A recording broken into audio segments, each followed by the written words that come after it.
এই ব্লাউজ পিসটা আমার তো খুব পছন্দ ছিল, সাথে তোমাদেরও কিন্তু খুবই পছন্দ হয়েছিল। আর এটাতে কি ডিজাইন করব সেটা তোমরা দেখাতে বলেছিলে, তাই চলো আজকে এটা আমি করব। এটা ব্যাক পার্টটা আমি আজকে তোমাদের দেখাবো। তো ব্যাক পার্টটা আমি এখানে ভি যে নেক হয় সেটাই দেখাবো। তো এখানে দেখো আমি রেডি শোল্ডার নিয়ে নিয়েছি 2.5 ইঞ্চি, তো 3.5 ইঞ্চিতে মার্ক করলাম।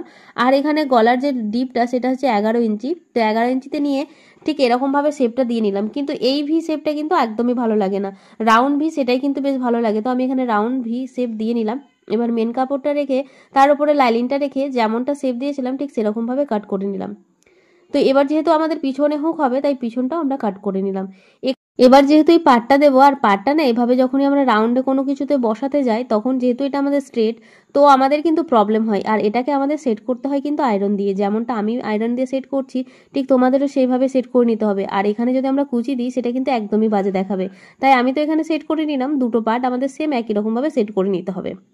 এবার এটাকে দেখো লাইলিন ছাড়াই আমরা মেন কাপড়ের সাথে শুধু পাটটাকে আগে বসিয়ে নেব, তারপরে এর ওপরে লাইলিন দিয়ে আমরা এটাকে অ্যাটাচ করব। আর সাইডে যেটা আমাদের এক্সট্রা কাপড় আছে সেটাকেও আমরা ভাঁজ করে সেলাই করে নেব। তোমরা দেখতে থাকো আমার হাতের দিকে, তাহলে বুঝতে পারবে। এবার এটাকেও সেট করে এখানে লাগিয়ে নেব। এখানে তাহলে আমাদের কোনো রকম কুচিও পড়লো না, আর এই পাটটা খুব সুন্দরভাবে এর সাথে কিন্তু বসে গেছে। এবার আরও একবার আমাদের কিন্তু আয়রন করে নিতে হবে। এবার দেখো উপর থেকে আমরা লাইলিনটা দিয়ে দেবো, মানে আমাদের ব্লাউজ পিসটা সোজা দিকে রেখে তার উপরে আমাদের লাইলিনটা দিয়ে তার উপরে সেলাই করে ছোট ছোট কাট দিয়ে এটাকে উল্টে নিতে হবে, অবশ্যই চাপ সেলাই দিয়ে। আর তোমরাও যদি এরকম সুন্দর সুন্দর টিপস সহকারে ব্লাউজ ফিনিশিংয়ের সঙ্গে করতে চাও তাহলে কিন্তু আমার ব্লাউজ ক্লাসে জয়েন করতে হবে, যেটা ডিসেম্বরের 2 তারিখ থেকে শুরু হচ্ছে। আর এটা 2 মাসের কোর্স থাকছে, আর টোটাল ফিস থাকছে মাত্র 1,000 টাকা।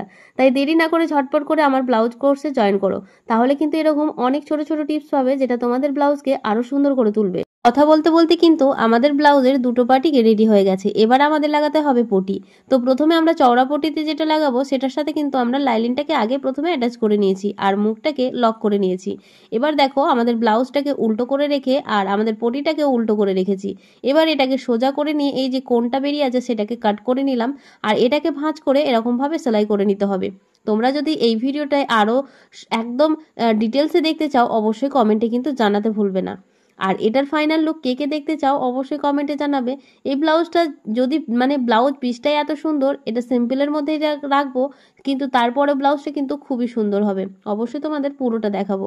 আর হ্যাঁ, তোমরাও যদি ব্লাউজ শিখতে চাও তাহলে আর দেরি না করে ঝটপট করে আমার ব্লাউজ কোর্সে জয়েন করো।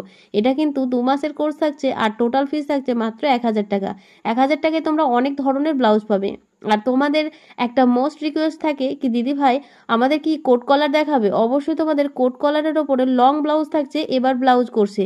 তাই দেরি না করে ঝটপট করো, আর এই ব্লাউজটা কেমন লাগলো কমেন্টে জানাতে কিন্তু ভুলবে না। তো আজকের মতন